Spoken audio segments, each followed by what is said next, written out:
Welcome to VOA Global Report. Saya Randy Wijaksana dari New York City.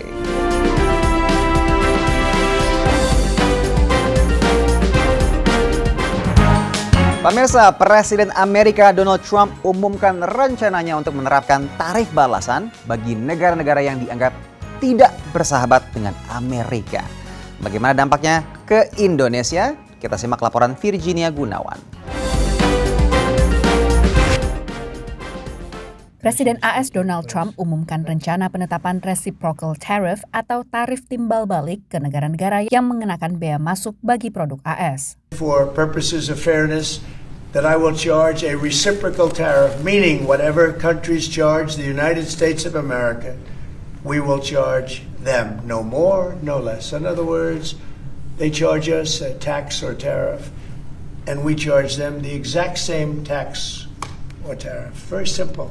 Gedung Putih mulai melakukan negosiasi dengan sejumlah negara guna meletakkan dasar penerapan tarif, meski rinciannya masih dalam proses finalisasi, menurut Direktur Dewan Ekonomi Nasional AS. There's going to be a lot more action on it today. We even started to have negotiations with other countries early this morning. I was doing that. Saat ini AS menerapkan rata-rata 2% tarif pada impor barang industri non-pertanian menurut perwakilan dagang AS.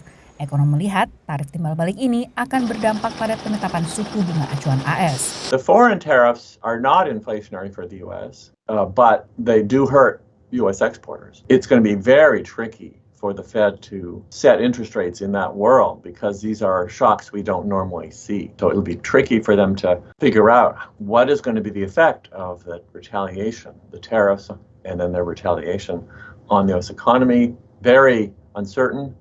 A difficult job for the Fed. Memo Presiden ini bersifat tak mengikat dan butuh riset serta negosiasi lanjutan sebelum diimplementasikan. Belum ada jadwal pasti kapan tarif akan resmi diberlakukan. Sebelumnya, Trump umumkan keputusan untuk menetapkan tarif 25% untuk semua impor produk baja dan aluminium yang akan dimulai pada bulan Maret. Tarif ini akan berdampak pada pemasok baja utama Amerika Serikat seperti Kanada, juga Brasil, Meksiko, Korea Selatan, dan juga Jerman. Kanada juga mengekspor aluminium ke pasar Amerika. Analis menilai rencana tarif timbal balik ini akan bisa jadi pisau bermata dua bagi Amerika Serikat. Pada akhirnya negara-negara berkembang ini bisa jadi ke another scenario, bukannya tarifnya turun, malah higher tariff terhadap Amerika Serikat dan secara diskriminatif ya, tapi kemudian mengundang China untuk masuk gitu kan, karena mereka melihat bahwa ya China merupakan sejawatnya yang juga sama-sama diberikan ancaman dagang ya oleh Trump. Di sisi lain, gaya kepemimpinan Trump yang dinilai lebih transaksional akan bisa jadi peluang bagi Indonesia. Karena kan gayanya Trump adalah gaya bilateral, bukan multilateral ya. Pastinya Indonesia pasti juga akan mendapatkan peluang untuk kemudian didekati juga ya, baik itu dari sisi POV yang negatif maupun positif. Defisit perdagangan AS dengan Indonesia mencapai 17,9 miliar dolar pada tahun 2024, meningkat 5,4% dibanding tahun 2023, menurut perwakilan dagang AS. KBRI Washington menyatakan pemerintah Indonesia dan AS terus melakukan pembahasan untuk meningkatkan perdagangan dua arah antara kedua negara. Dari Washington DC, Virginia Gunawan dan tim VOA. Presiden Amerika Donald Trump, pemirsa, menandatangani instruksi Presiden pada Senin 10 Februari lalu yang melarang pemerintah federal menggunakan sedotan kertas. Kebijakan ini membatalkan ambisi pemerintahan sebelumnya untuk beralih ke kemasan yang bebas plastik. Presiden Donald Trump tanda tangani instruksi presiden yang mendukung pemakaian sedotan plastik 10 Februari lalu. Ini berkebalikan dari upaya pemerintahan sebelumnya untuk mulai kurangi sampah plastik. We're going back to plastic straws. These things don't work. I've had them many times, and on occasion they break. They explode. If something's hot, they don't last very long, like a matter of minutes, sometimes a matter of seconds. It's a ridiculous situation. So we're going back to plastic straws. I think it's okay. Impres ini dapatkan beragam reaksi. Sebagian pelanggan setuju atas alasan kepraktisan penggunaan sedotan plastik. Drink my margarita with a paper straw, but before I finish my drink, it was already destroy, horrible in your mouth. I think it's not gonna save the world, the straw. That's my opinion. I mean, if you wanna enjoy your drink, you wanna drink that with the straw. The paper straw is just melting in your mouth like a toxic vapor in your body. Peralihan sedotan plastik ke sedotan kertas adalah bagian dari kampanye lingkungan yang mengkhawatirkan dampak buruk dari sampah plastik. Sampah plastik butuh 200 tahun untuk terurai, menurut LSM Lingkungan World Wildlife Fund. Plastic production is on track to double by 2040. That means more toxic chemicals in the environment, in our bodies. It means more climate change. It means more plastic waste in the ocean. Impres Trump kali ini ditentang oleh kelompok pro-lingkungan. This is a very small part of a broader anti-environmental agenda out of the Trump administration. They are very committed to increasing the drilling for fossil fuels. They are appointing people at the Federal Environmental Protection Agency who used to work for the chemical industry, the fossil fuel industry. Pemerintahan Trump juga telah bawa Amerika keluar dari perjanjian iklim Paris, langkah yang juga sempat diambilnya pada jabatan periode pertamanya. Dari New York, Randy Wicaksana dan tim VOA. Usai jeda kita akan disapa oleh rekan Aryatna Budianto di Washington DC yang katanya punya berita seputar lingkungan. Ane, silakan. Ya, Randy dan pemirsa, sehabis ini saya akan ajak Anda ke dua pesisir Amerika Serikat, yaitu di negara bagian Florida di tepi timur dan negara bagian California di tepi barat, untuk melihat sejumlah upaya konservasi lingkungan. Nah, ini salah satu topik yang hangat diperdebatkan di masa pemerintahan Presiden Donald Trump kedua, hanya di VOA Global Report.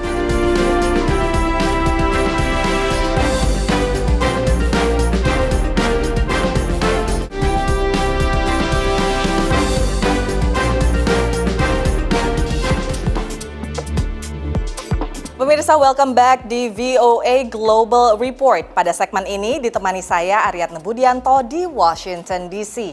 Di bulan pertamanya pemerintahan Presiden Donald Trump membalik sejumlah kebijakan terkait lingkungan dan lewat perintah eksekutifnya, Presiden Trump menyebut negara ini dalam kondisi darurat energi sehingga perlu adanya ekspansi termasuk dalam pengeboran minyak dan gas. Belum lama ini sebuah perairan di California ditetapkan sebagai suaka laut terbaru dan salah satu yang terbesar di AS. Diharapkan penetapan ini bisa mencegah kawasan kaya keragaman hayati tersebut dari ancaman pengeboran. Pat Nugent telah menyelam di perairan lepas pantai California ini selama hampir 40 tahun. We've got some of the unique sea life. We've got nudibranchs. We've got large diversity of fish. We've got sea lions in the area. We've got sea otters. We've got harbor seals. We have octopus. Hampir 12.000 km persegi samudra dan garis pantai California adalah bagian dari Suaka Marga Satwa Laut Nasional Warisan Chumash yang baru disahkan. Yang pertama dikelola bersama dengan masyarakat adat. Violet Sage Walker adalah ketua Dewan Suku Chumash Utara. Dia mengatakan itu adalah tempat yang memiliki makna sejarah dan budaya yang mendalam. So we believe that all people come from these islands here off of the coast of California, and that our people originated from those islands, and that when our people leave this world, they leave through the setting sun and the Western Gate, which is Point Conception. That story has some roots in history, and it has roots in science, and the science says that this is where the mixing of northern and southern waters and western waters, all these animals come here, and it's a sacred place. Penetapan Suaka ini melindungi daerah tersebut dari produksi minyak dan gas serta konstruksi baru. Ini bertetangga dengan pembangkit listrik Diablo Canyon, satu-satunya pembangkit listrik tenaga nuklir yang beroperasi di California. Tapi pejabat organisasi perikanan Teluk Moro setempat menentang Suaka baru itu. Mereka mengatakan perairan California sudah diatur secara berlebihan dan khawatir tentang bagaimana masyarakat Chumash akan mengelola akses. We keep hearing that the sanctuary and the tribes are going to co-manage this sanctuary. We don't know exactly what that means, but we do know that the Chumash want their special little areas off limits to all fishing, just them. They'll be able to fish in these areas. Violet membantah akan ada area pemancingan khusus Chumash. People have been living with national marine sanctuaries all around them for like 50 years now. So there's fishing, there's scuba diving, there's kayaking. Everything that everybody does has been done in a national marine sanctuary this whole time. Suaka Laut Chumash pada akhirnya dapat memasukkan perairan di sekitar platform pembangkit listrik tenaga banyu lepas pantai setelah pembangunan turbin selesai. Amerika Serikat saat ini memiliki 18 suaka marga satwa laut. Selain sejumlah perairan di lepas pantai California, ada juga wilayah perairan di negara bagian Hawaii dan Florida. Selain itu ada sejumlah danau-danau seperti Danau Wisconsin dan Danau Ontario di dekat perbatasan dengan Kanada. Dari Washington DC, saya Rio Tuasikal dan tim VOA. Nah, bagi Anda yang senang dengan wisata alam, mungkin bisa juga coba berenang bareng manatee di Florida. Antara November hingga Maret dikenal sebagai musim manatee atau sapi laut yang turun mencari hangatnya perairan Florida selama musim dingin. Ikuti liputannya bersama Valdia Baraputri dan tim VOA berikut ini. Melihat kumpulan sapi mungkin bukan pemandangan yang langka, tapi bagaimana dengan sapi laut? Bulan November sampai Maret adalah musim sapi laut atau manatee di Florida. Mereka bisa dilihat langsung di alam bebas, di kota Crystal River, satu-satunya tempat yang secara legal membolehkan berenang dengan manatee di habitat alami mereka. Ya, sekarang kita sudah sampai di salah satu mata air di Suaka Marga Satwa Crystal River. Di sini kita sudah bisa lihat manatee dari atas perahu, saking jernihnya air di sini. Air di sini cukup hangat bagi mereka untuk bertahan hidup sekitar 22 derajat Celcius. Banyak tur tawarkan paket untuk melihat manatee. Salah satunya milik Captain Derek. Our company was founded on the principle of passive observation. So we just try to take every measure that we can to ensure if we find a manatee feeding, for example, we don't interfere with their feeding. If they're sleeping, then we don't interrupt that or their natural behavior in any way. Memegang manatee adalah hal yang paling dilarang saat tur. Ya, jadi kita tidak boleh mengejar atau memegang, tetapi kalau mereka yang mendatangi atau menyentuh kita itu tidak apa-apa. Status populasi manatee saat ini adalah terancam. Departemen Perikanan dan Satwa Liar AS sedang menimbang untuk mengganti statusnya jadi terancam punah. Yeah, the biggest threat currently is just them getting adequate nutrition, so meeting their daily calorie needs. Manatees eat up to 10% of their body weight every single day, so that's really a struggle right now, in large part due to the hurricanes we've had the last 2 years, which have killed off our eelgrass population.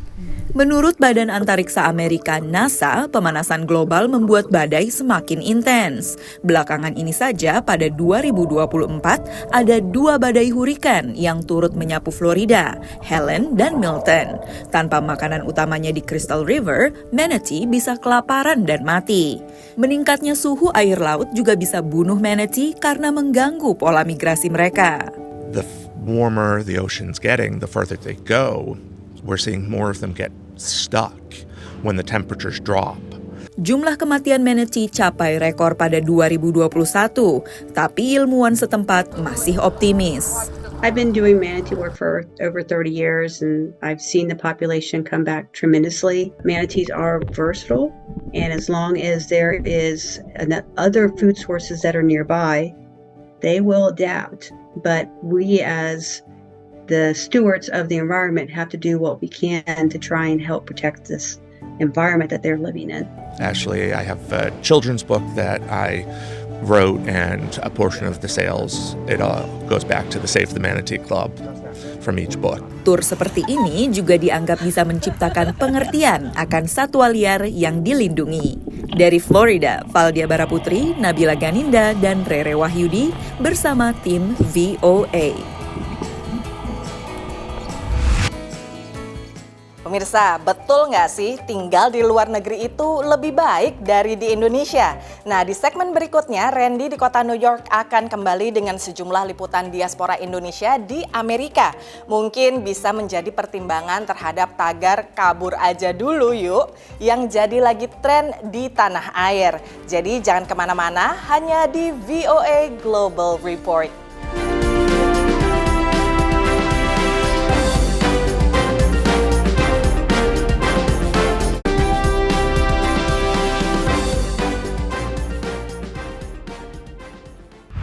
Welcome back to New York City, pemirsa. Miss Indonesia tahun 2006, Kristania Besau, pindah ke Amerika untuk sekolah perawat. Kemudian dia pindah haluan mendaftar jadi tentara.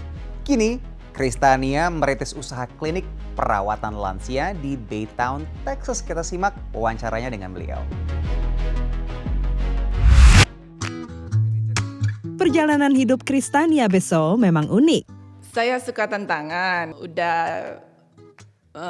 coba ini dunia modeling, and then I don't really like it. I mean I love it, the experience, it's really good. Tapi saya pengen belajar tentang kehidupan lagi. Kristi, demikian ia akrab disapa, adalah mantan Miss Indonesia yang mewakili Indonesia pada ajang Miss World 2006 di Polandia.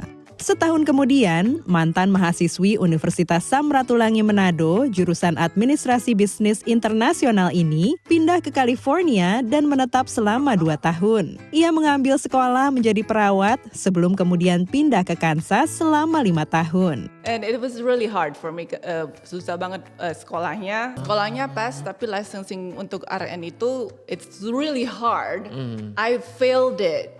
So, untuk sekolah lanjut untuk bachelor's-nya, aku harus pass dulu license-nya. Kebetulan waktu itu ada opening untuk ada program MAFNI namanya, untuk orang-orang yang green card atau yang student visa bisa masuk di Army. Melalui program MAFNI atau Military Accession Vital to the National Interest, Kristi berlatih menjadi tentara selama 3 bulan, termasuk latihan menembak. Saya dapat yang paling bagus, expert shooter. And then, kan waktu itu umur saya 28 tahun waktu masuk. Jadi kebanyakan yang enlisted itu kan 18 tahun. Ia kemudian ditempatkan di Fort Hood di Corley, Texas sebagai perawat dan memperoleh pangkat E4 atau kopral. Jadi pas lagi kerja di dalam Army, saya juga bisa ambil sekolah online di universitas biasa, dibayarin sama Army. Kristi berhasil memperoleh lisensi sebagai perawat dan gelar sarjana keperawatan sebelum akhirnya memutuskan untuk berkeluarga dan berkarir sebagai perawat. Pangkat terakhirnya saat pensiun dari tentara adalah sersan. Kini Kristi menetap di Baytown, Texas, dan sejak tahun lalu bersama suaminya, ia mulai merintis bisnis assisted living atau klinik perawatan orang tua dengan mobilitas terbatas. We wanted to help out in the community and find a way that we can make a living while helping people in the community. The hardest thing was just taking that leap. The risk factor, because, hundreds of thousands of dollars all at once to try to build the proper facility that you need for this business. It's a little bit scary, so you're taking a risk. Mungkin karena Bapak dulu Angkatan Laut, jadi kita tiap 2 tahun, 4 tahun pindah gitu. Jadi saya suka belajar sesuatu yang baru. Dari Baytown, Texas, tim VOA. Pemirsa, sudah siapkan rencana untuk hari tua belum? Ada sekitar 17% lansia usia di atas 65 tahun yang sudah pensiun di Amerika Serikat. Kebanyakan hidup terpisah dari anak dan juga keluarganya. VOA berbincang dengan diaspora Indonesia yang bagikan pengalamannya menjadi lansia di negeri Paman Sam. Ini kan bagus kalau ditendang untuk telepon. Jadi ini tempat telepon itu. Iya, kan lucu.